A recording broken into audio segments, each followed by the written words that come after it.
So hello what's up, कैसे हैं आप सब। हाँ जी मित्रों, सो मैं आपके लिए लेके आ गया हूँ एएफएम की 1.5 डेज प्लानर की strategy. This planner is something similar जो मैंने अपने एग्जाम्स के लिए खुद भी फॉलो किया था। आई नो थोड़े बहुत चेंजेस आ गए हैं, तो जो भी चेंजेस आए सिलेबस में उनको भी मैंने इस प्लानर में आपके लिए इनकॉर्पोरेट कर दिया है। तो सबसे पहले तो मेरी आपसे रिक्वेस्ट रहेगी कि भाई एफआर में जो भी हुआ उसको भूल जाओ। कितना ईजी पेपर था, या आपसे थोड़ी बहुत सिली मिस्टेक्स हो गई जिसका आपको रिग्रेट हो रहा है, everything is just go Goa gone. भाई जो बीत गई सो बात गई। अब हमारे पास है सिर्फ और सिर्फ 1.5 डेज, एंड ये जो 1.5 डेज है इसमें हमको धूम मचानी है एकदम पॉजिटिविटी के साथ। तो सर सबसे पहले आ जाता है डे 1 यानी टुडे। आज आपको क्या करना चाहिए, मुझे लगता है आज आपको कम से कम एक दो टॉपिक्स ऐसे निपटा लेने चाहिए जिनकी एक्सपेक्टेशन है कि एग्जाम में कम से कम 15 से 20 नंबर के आएंगे। तो मुझे ऐसा लगता है सिक्योरिटी वैल्यूएशन, पोर्टफोलियो मैनेजमेंट, दोनों चैप्टर्स को आप उठा के आज कंप्लीट कर सकते हो। मेक श्योर इन दोनों को कंप्लीट करके ही आज आप सो। सर एक बात बताओ, क्या हम इन दोनों की जगह हम फॉरेक्स कर ले?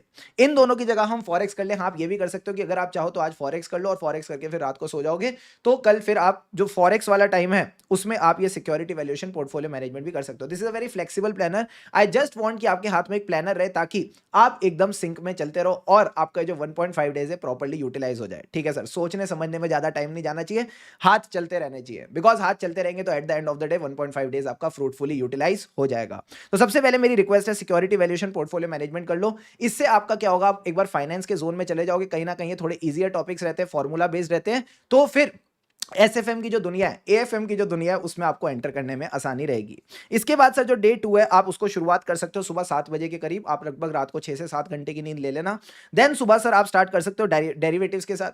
डेरिवेटिव्स के साथ उससे रिलेटेड जो चैप्टर है आईआरआरएम, that is your interest rate risk management, इसके साथ स्टार्ट कर सकते हो। और म्यूचुअल फंड, कई बच्चों को आईआरआरएम इतना पसंद नहीं आता, तो आप डेरिवेटिव्स और म्यूचुअल फंड कर लेना, और आईआरआरएम को आप फॉरेक्स के साथ नीचे जाके क्लब कर सकते हो। क्या ये बात समझ आती है? हाँ सर। फिर आपका जो न्यूली एडेड टॉपिक है एडवांस कैपिटल बजटिंग, इसको आप आफ्टरनून में उठा सकते हो। सो लगभग 12 बजे के करीब आप इसको उठा लेना, एडवांस कैपिटल बजटिंग को।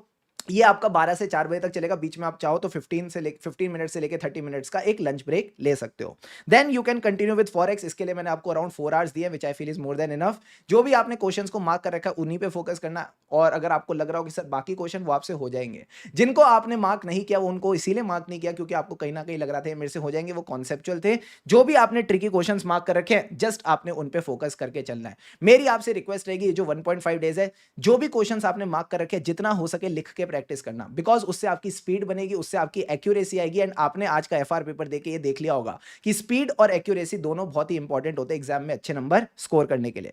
And then sir at the end of the day you can begin with M and A and business valuation. दोनों इजी टॉपिक्स होते हैं, दोनों ही कहीं ना कहीं स्कोरिंग भी होते हैं, तो फिर आप इनको eight the end of the day कर सकते हो, एंड आपका सारा का सारा प्रैक्टिकल पोर्शन यही कंप्लीट हो जाएगा। सर लास्ट डे पे क्या करें? लास्ट डे पे आपने थ्योरी पे फोकस करना है, which can be around 20 marks in your paper.